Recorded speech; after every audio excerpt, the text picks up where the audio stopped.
Hello and welcome to the Commander's Quarters, your Magic the Gathering source that helps you command your budget.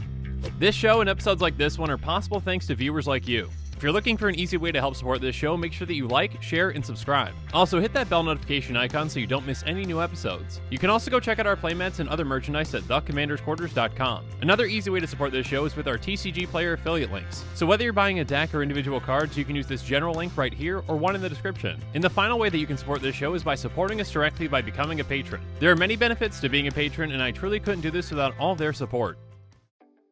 Hey everyone, Mitch coming in for the Commander's Quarters studio. Welcome to the show.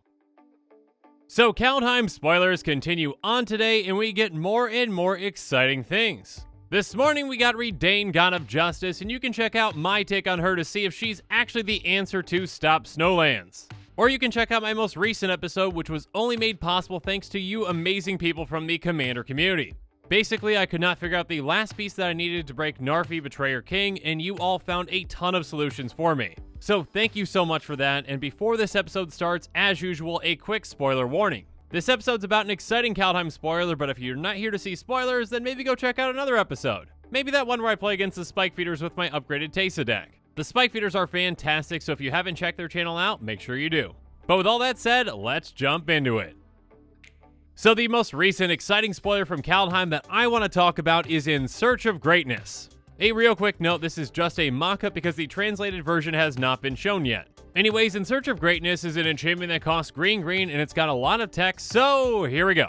At the beginning of your upkeep, you may cast a permanent spell from your hand with converted mana cost equal to 1 plus the highest converted mana cost among other permanents you control without paying its mana cost. If you don't, scry 1. So this is a 2-mana enchantment that can help you cast huge things for free.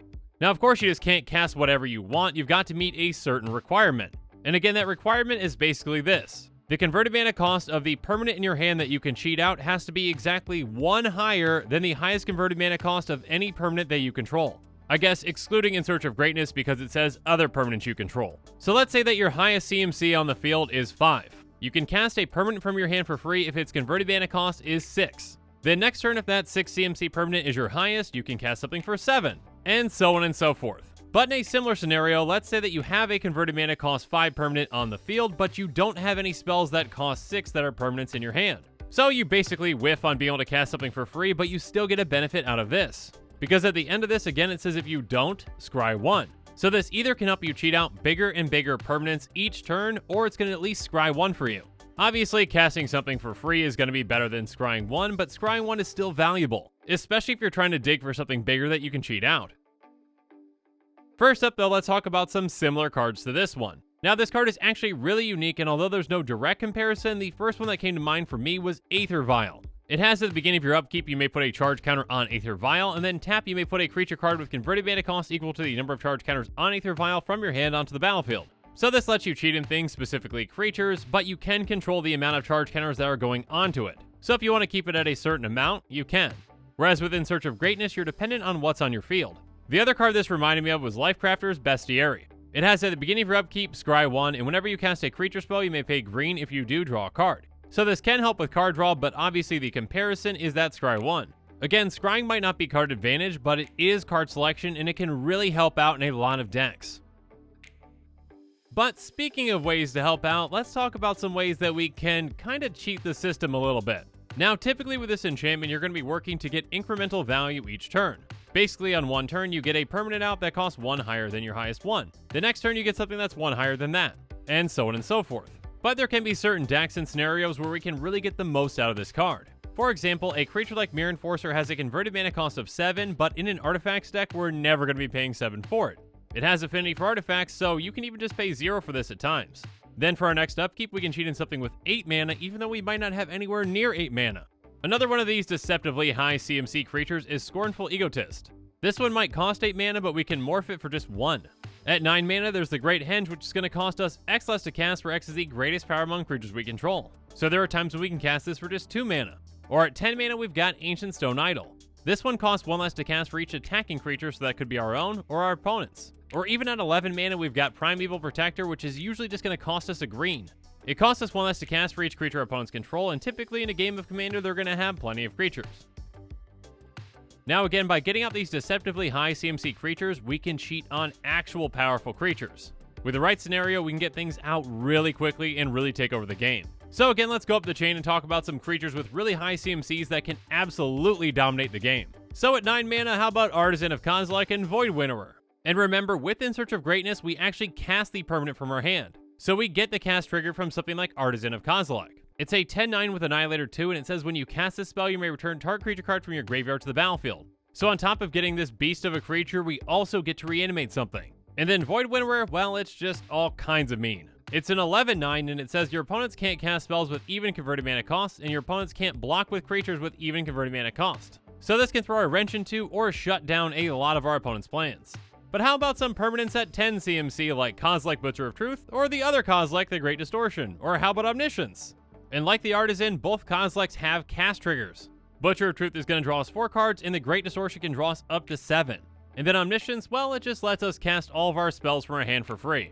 Going up to 11 though, we've got Pathrazer of Ulamog and Ulamog the Infinite Gyre. Pathrazer of Ulamog might just be a 9/9, but it's got Annihilator 3. And Ulamog the Infinite Gyre is a 10/10 with Indestructible, Annihilator 4, and when you cast it, destroy target permanent. But we're not done just yet. How about at 12 mana? At 12 mana, we've got Blightsteel Colossus and It That Betrays.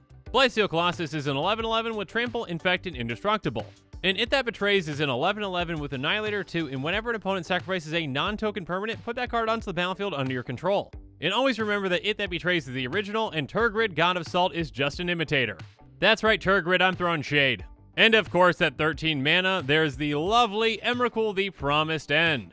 A 13/13 with Flying, Trample, and Protection from Instants, and oh, there's a cast trigger as well. When you cast Emrakul, you gain control of target opponent during that player's next turn. After that turn, that player takes an extra turn. So that's fun for everyone. Now, if you are going up the chain, there's some ways to speed up this process, and I just want to mention a couple of them really quickly. If you've got the right cards in your hand, giving yourself a second upkeep can be huge. So a card like Paradox Haze can really help with that. It says Enchant Player, at the beginning of Enchanted Player's first upkeep each turn, that player gets an additional upkeep step after this step. So basically, you get 2 upkeeps. If you've got a 5 CMC permanent on the field and a 6 and a 7 in your hand, congratulations, you can put both in play.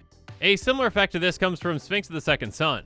It says at the beginning of your post-combat main phase, you get an additional beginning phase after this phase. And the beginning phase includes the untap, upkeep, and draw steps. So upkeep plus extra. Now again, I mentioned multiple times that actually with In Search of Greatness, you are casting the permanent from your hand. And because of that, there's actually a cost and benefit to doing that. There are somewhat similar cards that can cheat a permanent into play, but not actually cast it, and the cost of actually casting it is that it can be countered. So again, you might be cheating out some amazing permanent, but a simple 2-mana counterspell can take care of that usually. But that benefit again is that you're getting a cast trigger. And in certain situations, this can be just as valuable, if not more valuable, than the actual permanent itself. Another potential thing that you might want to consider when it comes to this card are finding ways to control the highest CMC on the board. There are going to be times when you've got a permanent in play that's too high of a CMC to cheat out what you want to cheat out. So a blink spell like Teferi's Time Twist can really help with that. It exiles a permanent you control until your next end step. So that card's not going to factor into the highest CMC on your board. 2 cards that can work really well in tandem with In Search of Greatness though are Blood Clock and Umbilicus. Both basically do the exact same thing. At the beginning of each player's upkeep, that player returns a permanent they control to its owner's hand unless they pay 2 life. By stacking your triggers properly, you can put a creature back into your hand and then recast it with In Search of Greatness for free. Again, you can get a ton of value out of big creatures with huge ETBs and cast triggers. Now, although this card has a lot of potential in the right situation, it's not for every kind of deck. Certain decks can really take advantage of it though and make the most use out of it. A potential easy place for this card to slot in is going to be an Enchantress deck like Tuvasa the Sunlit, because it can be a low-to-the-ground enchantment for this deck that can provide you a lot of value or help you scry. Another one to consider is Momir Vig Simic Visionary. Though there are ways to play with the colors on this, basically it has whenever you cast a green creature spell, you get to tutor for a creature and then put it on top your library. So you can essentially set your chain up to get a bigger creature each time. Another one you might want to consider is Rune, which again can help you play with the highest CMC on your battlefield by exiling things. One that is somewhat similar in that regard is Tulane, which can bounce a creature back to your hand. But the final one I'm going to bring up is a spicy one with Scion of the Ur Dragon. By paying 2, you can search your library for a dragon permanent card and put it into your graveyard. If you do, Scion of the Ur Dragon becomes a copy of that card until end of turn, then shuffle your library. So basically you can turn Scion into whatever dragon you need to in your deck that has the CMC that you need. But now as this episode comes to a close, it's time to give you my gut feeling on this card. This enchantment is really unique and I really do like the design. It has the potential for some incredibly powerful plays, but it has enough restriction as well. And even if you whiff, you still get a benefit too. Again, this card is definitely not for every deck, but there are some decks out there that can do some incredibly powerful things with this. And with that, the show is coming to a close, so it's my turn to hear from you. So in the comments below, let me know what your thoughts on this episode are, and as always, thanks again and have a good one.